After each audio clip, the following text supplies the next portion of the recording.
నేను మాట్లాడుతుంటే నా ఒక్కటి కూడా అమలుపరచలే మందికి. నేనేం చెప్తున్నా అంటే పల్లెలో రోడ్డు సాల్పకం కురవ దూరంగా బడి పెట్టమన్నా. బడి పెడితే మన 2 ఊళ్ళకి ఒకసారి కాలేజీ పెట్టమన్నా. ఈడ బడి చదువుతారు, ఆడ బడి చదువుకుంటారు. మన చదువు అయిపోయిందా అని ఆ 2 ఊళ్ళ కాలేజీలోనే అయిపోవాలి, ఎక్కడ కాకుండా. ఇప్పుడు బెంగళూరు లేకుండా, హైదరాబాద్ లేకుండా, విజయవాడ లేకుండా, ఎక్కడ లేకుండా ఇన్నే పని అట్లా చదువుకుంటే కనుక ఇప్పుడు ఈ ఊళ్ళో పిల్లలు కానీ, ఆ కాలేజీ పిల్లలు కానీ, ఒక కలుపులప్పుడు కానీ, నాట్లప్పుడు కానీ, కోతలప్పుడు కానీ 10 రోజులు కానీ 5 రోజులు కానీ సెలవులు ఇస్తాం. ఆ పిల్లలు, ఆ కాలేజీ పిల్లలు ఇల్లు కానీ పని నేర్చుకుంటారు. ఇచ్చిన కూలి బడి ఫీజుకి వస్తుంది, వాళ్ళు చదువు వస్తుంది, ఈ బడి చదువుకుంటారు. ఉద్యోగం వచ్చి ఉద్యోగం చేసుకుంటారు. ఉద్యోగం రాకపోయింది అనుకో పని చేసుకొని బతారు. పని చిన్నప్పుడు ఉంటారు వాటి. ఇప్పుడు నువ్వు అట్లా చేయకుండా విజయవాడ కాడ చదువుతాను, బెంగళూరు చదువుతాను, హైదరాబాద్ చదువుతాను, ఢిల్లీ చదువుతానని ఉద్యోగం రాకపోయా ఏం రాకపోయా ఆ వాళ్ళని ఎవరు సాగా నువ్వు పెద్దగా వంగుతారా? ఇప్పుడు చెట్టు ఉంది, చిన్న చెట్టు వంగుతుంది, పెద్దగా వంగుతుంది చూస్తాం. మంచి కూడా అంతే కదా. ఇట్లా చేయమంటే ఇది చేయలే. ఇప్పుడు దావలు లేకుండా వేస్తారు, పొలాలు లేకుండా నీళ్లు పారకుండా వేస్తారు. ఒకరికొకరు చదువుకొని దావలు లేకుండా వేస్తారు. కాలాలు పుడుచుకుంది, తూములు పుడుచుకుంది. ఇన్నేళ్ళగా చెప్తున్నా. ఇప్పుడు ఇళ్ళ ప్లాట్లకు, బిల్డింగులకు అన్ని సిమెంట్ కాలాలు ఉన్నాయి. అప్పుడుగా ఇప్పుడు బాగా దన్నాగా వచ్చి ఏడాది పొలం వల్ల పారాల్సింది. అటువంటి పొలాన్ని పారకుండా ఇంజన్లు మోటార్ల ద్వారా అని చేస్తున్నారు. ఆ మోటార్ల ద్వారా కరెంట్ షాక్ కూడా సావడము, గాజోడకలు నొక్కి చేయడము, సోమవారం చేసేవాళ్ళకి అత్యసావులు కానీ, సోమవారం కానీ తిరిగేతాలకల్లా ఏ విచారాలు, దొంగతనాలు, యాక్సిడెంట్లు జరుగుతాయి. నేను అన్నీ చెప్తున్నా, ఇన్నాళ్ళుగా చెప్తున్నా. ఫలాన్ని తెగించొస్తున్నా రాజధాని కానీ, ఆఫీసుల కాడ కానీ. పోలీసు నువ్వు కాడికి వచ్చే రానియకుండా పోలీసు వాళ్ళు చెప్తావు, రానియాక పోలీసు వాళ్ళు అయిపో అంటారు. దొబ్బుతా గట్టి కలిసామనుకో స్టేషన్లో పెడతావు, కోర్టుకు ఎత్తావు, తంతావు. ఊళ్ళో పెట్టి కొత్తంటే సొంత బంధువు కూడా పక్కకు ఇడిపోయి గురువు రాలే. తప్పు చేయకున్నా సరైన ఉత్తదన్నా కొట్టించావు నన్ను, ఎవరు మంచి వచ్చా అని. ఇది నేను బరాయించుకున్నా.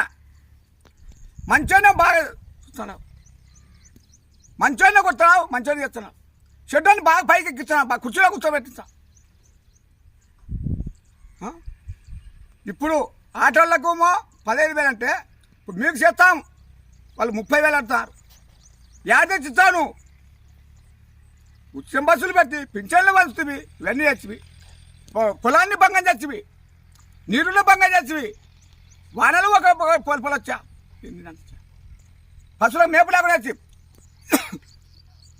ఆ బరగోళ్ళు ఎద్దులు పెట్టుకొని పోదామంటే ఆ షెడ్ లేకుండా టాటర్లు చేపించివి. బరగోలు పెట్టుకున్నా, బరగోల మేపు లేకపోయా, ఎద్దుల మేపు లేకపోయా. కనీసం షెడ్ చేస్తుంటే అది పొద్దునుగులు కలిసి 2 పేరకాలు 2 పేరకాలు ఏడుతాయి కదా చేలో ఏడుగా, అదేమో లాభే కదా. అది కూడా లేకుండా గడ్డి మందులను కొట్టి ఇస మందులను చేసి ఆ లావు కూడా లేకుండా ట్రాక్టర్తోనే కొట్టివి. దొండదమ్మ ఈ పని లేకపోతే ఏం చేయకపోతే నేను ఏం తిని బతకాలి చెప్పు.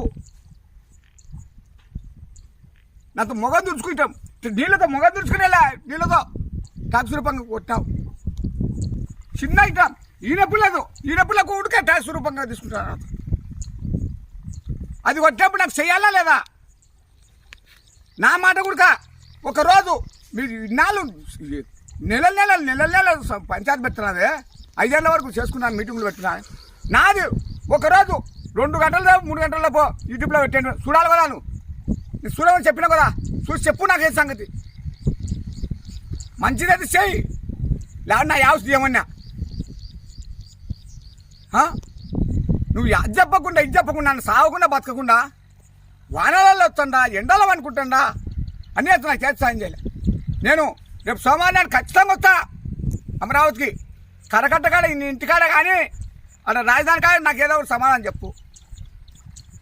ఒక్కటే నాకు నిరూపించు, లేదంటే కనుక నువ్వు తప్పు అంతా ఇది అనలైజ్ చేసి రైట్ అయిన తప్పని నా యావస్ తీసిపోదాం నాకు తిరగనే ఉన్నది నా నా సావకుండా బతుకు నేనేం తప్పు చేసినా నిన్ను తప్పు చేసి చంపు లేకపోతే రైట్ అయితే నిరూపించు అట్ట కాకుండా చిక్కోళ్ళకి తిప్పి చంపుతామా నన్ను రైతును చూడు పశువులు ఉన్నాయి వామింది దిబ్బేసుకున్నా మే పెట్టావాలా నాకు ఇది రేపు వారాలు చెప్తేనే నాకు ఇటుపులో పెట్టినా లేకుంటే కనుక మీ యాభై రాజధానికి బీగా వేస్తా అక్కడ అడ్డమైన వాడుకుంటా అదే బీగేసి నాకు యాభై చెప్పినట్టు రేపు సోమవారం నాడు ఆ పిల్లలకు తెలియదు నేర్పుకుంటున్నా ఒకరు ఇంటున్నాడు ఒక కొడుకు నేర్చుకున్నాడు ఇట్లయితే చూడు నేను ఖచ్చితంగా రేపు రాజధానికి వస్తాను యాదవ్ ఖచ్చితంగా చెప్పాలి నాకు చెప్పకుండా నాకు అమలు పడేది పని నేను చూడు గడ్డి చల్లుకున్నా ఇవన్నీ చేసుకున్నా నువ్వు అన్నీ చేసుకున్నాను నాకు చెప్పు ఎవరు చెప్పండి నేను అనుకోను మన గాంధీ మహాత్మకు మన అల్లూరు సీతారామకు ఏమన్నా కానీ వివేకానంద కానీ బుద్ధుడు కానీ వాళ్ళని దూషణ పాటిస్తామంటారు ఈ కాణిపాపం కాడ